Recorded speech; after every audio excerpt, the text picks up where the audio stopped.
10th standard பசங்களா, ஒரு சப்ஜெக்டோட blue print கிடைச்சா, அதாவது அந்த கொஸ்டின் பேப்பர்ல 25th கொஸ்டின் எந்த சாப்டர்ல இருந்து வரும், இந்த சாப்டர்ல இருந்து எவ்வளவு கொஸ்டின்ஸ் கிடைக்கும், இது தெரிஞ்சாலே நீ மேக்ஸிமம் ஃபுல் மார்க் எடுத்துடலாம். எஸ், எக்ஸ்பெக்டட் கொஸ்டின் ஒரு சாப்டர்ல இருந்து எவ்வளவு, எது ஹை வெயிட்டேஜ் சாப்டர், இது தெரிஞ்சாலே நம்மளால நல்ல மார்க் ஸ்கோர் பண்ண முடியும். ஏன்னா நம்ம ஆல்ரெடி ப்ரெடிக்ட் பண்ணிருப்போம், இதுல இந்த கொஸ்டின் தான் வரும், இதெல்லாம் தான் கேட்க சான்ஸ் இருக்குன்னு. சோ அந்த ப்ளூ பிரிண்ட் தான் நான் உனக்கு இந்த வீடியோல கொடுக்க போறேன். எஸ், 10th ஸ்டாண்டர்ட் பப்ளிக் எக்ஸாம்க்கான மேக்ஸ்க்கான ப்ளூ பிரிண்ட் தான் பார்க்க போறோம்.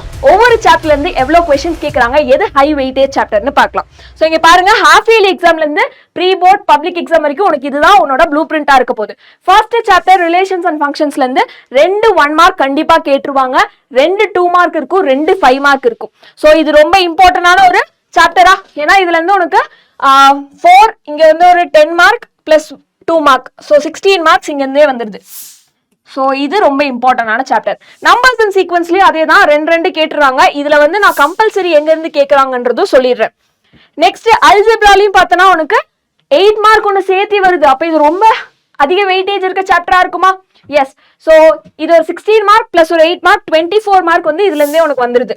சோ 24 மார்க் இதுல இருந்து வந்துருது.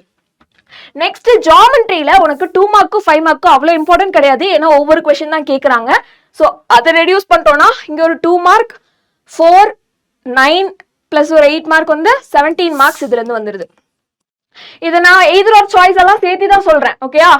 சோ இதுல வந்து உனக்கு 2 கொஸ்டின் கேட்பாங்க, எய்தர் ஆர் ஒன்னு தான் அட்டென்ட் பண்ண போறேன். இங்க மொத்தமா வந்து 14 கொஸ்டின் கொடுத்துருப்பேன். 2 மார்க்லயும் 5 மார்க்லயும் மொத்தம் 14 கொஸ்டின்ல ஒவ்வொரு சாப்டர்ல இருந்து எவ்வளவு கேக்குறாங்கன்னு பாத்துக்கோ. சோ நீ எந்த சாப்டர் ஸ்கிப் பண்ணலாம், 2 மார்க்கும் 5 மார்க்கும் பாத்துக்கோ. நான் எதை கண்டிப்பா ஸ்கிப் பண்ணக்கூடாதுன்னு சொல்றேன், ஏன்னா அதுல இருந்து கம்பல்சரி உனக்கு கொஸ்டின் இருக்குல்ல, 28th கொஸ்டின் 42nd கொஸ்டின் அது வந்துடும். சோ அதை நீ ஸ்கிப் பண்ணாத.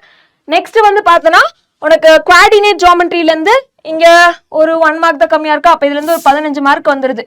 10 மார்க், இங்க ஒரு 4 மார்க் 1. இதுல பார்த்தனா ட்ரிக்னாமெட்ரியில ஒவ்வொரு கொஸ்டின் தான் கேட்டிருக்காங்க. நீ வேணும்னா ட்ரிக்னாமெட்ரி ஸ்கிப் பண்ணிக்கலாம், பட் 2 மார்க்ஸ்ல கம்பல்சரி ட்ரிக்னாமெட்ரி கேட்கறதுக்கான நிறைய வாய்ப்பு இருக்கு. ஸோ பார்த்தனா 5 6 7 8 இது வந்து ஒரு 8 மார்க்ஸ் தான் வருது. நெக்ஸ்ட் மென்சுரேஷன்ல வந்து ஈக்குவல் வெயிட்டேஜ் இருக்கு. ஃபர்ஸ்ட் ஸ்டார்டிங்ல 16 மார்க்ஸ் இருக்கா, அந்த ஈக்குவல் வெயிட்டேஜ் இருக்கு. லாஸ்ட் ஸ்டாட்டிஸ்டிக்ஸ்லயும் வந்து உனக்கு 16 மார்க்ஸ் இருக்கு. மேம் இது டோட்டல் பார்த்தா 100க்கு மேல போகுதே, டே இவ்வளவு மார்க் ஒவ்வொரு சாப்டர்ல இருந்து கேக்குறாங்க. நீ எய்தர் ஆர் சாய்ஸ் விட்டு இதுல 4 கொஸ்டின் எய்தர் ஆர் விடலாம், இதுல 4 கொஸ்டின் இருக்கு. அப்போ 9 + 1 கம்பல்சரி சேர்த்தா 10 கொஸ்டின் தான் எழுத போறோம் இல்லையா? சோ எந்தெந்த சாப்டர்ல இருந்து கேட்கறாங்க பாத்துக்கோ. சோ இங்க என்ன பண்றாங்கன்னா, இந்த குவாடினேட் ஜியோமெட்ரியில ஒருவேளை ஸ்டாட்டிஸ்டிக்ஸ்ல 3 கொஸ்டினா கேட்டாங்கன்னா, இல்லனா அல்ஜிப்ரால 3 கொஸ்டினா கேட்டுட்டாங்கன்னா எங்க இருந்து கம்மி பண்ணிக்கிறாங்க? குவாடினேட் ஜியோமெட்ரியில இருந்து அந்த ஒரு கொஸ்டினை வந்து கம்மி பண்ணிக்கிறாங்க 5 மார்க்ஸ்ல. சோ கம்பல்சரிக்கு நீ என்ன படிக்கணும், எது ரொம்ப இம்பார்ட்டன்டான சாப்டர் அப்படின்னு பார்த்தனா, so first chapter, second chapter, third chapter, 5th chapter. Ma'am ஏன் வந்து 4th சாப்டர் சொல்ல? 4th சாப்டர் நீ 8 மார்க் படிக்கும் போது படிச்சிருவ.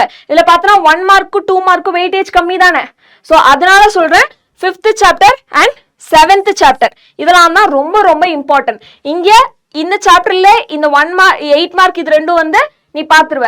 அப்போ ஹை வெயிட்டேஜ் சாப்டர்னது இம்பார்ட்டன்ட் சாப்டர்ஸ் வந்து first chapter, second, third, 5th and 7th chapter இதெல்லாம் தான் இம்பார்ட்டன்டான சாப்டர். ஸோ இதுதான் உன் ப்ளூ பிரிண்ட். உன் கொஸ்டின் பேப்பரே கையில் இருக்க மாதிரி ப்ளூ பிரிண்ட் இருந்தா, ஸோ இதுல இருந்து நீ ஒழுங்கா ப்ராப்பரா உட்காந்து படிக்க ஆரம்பிச்சுட்டு நல்ல மார்க் ஸ்கோர் பண்ணலாம் நீ.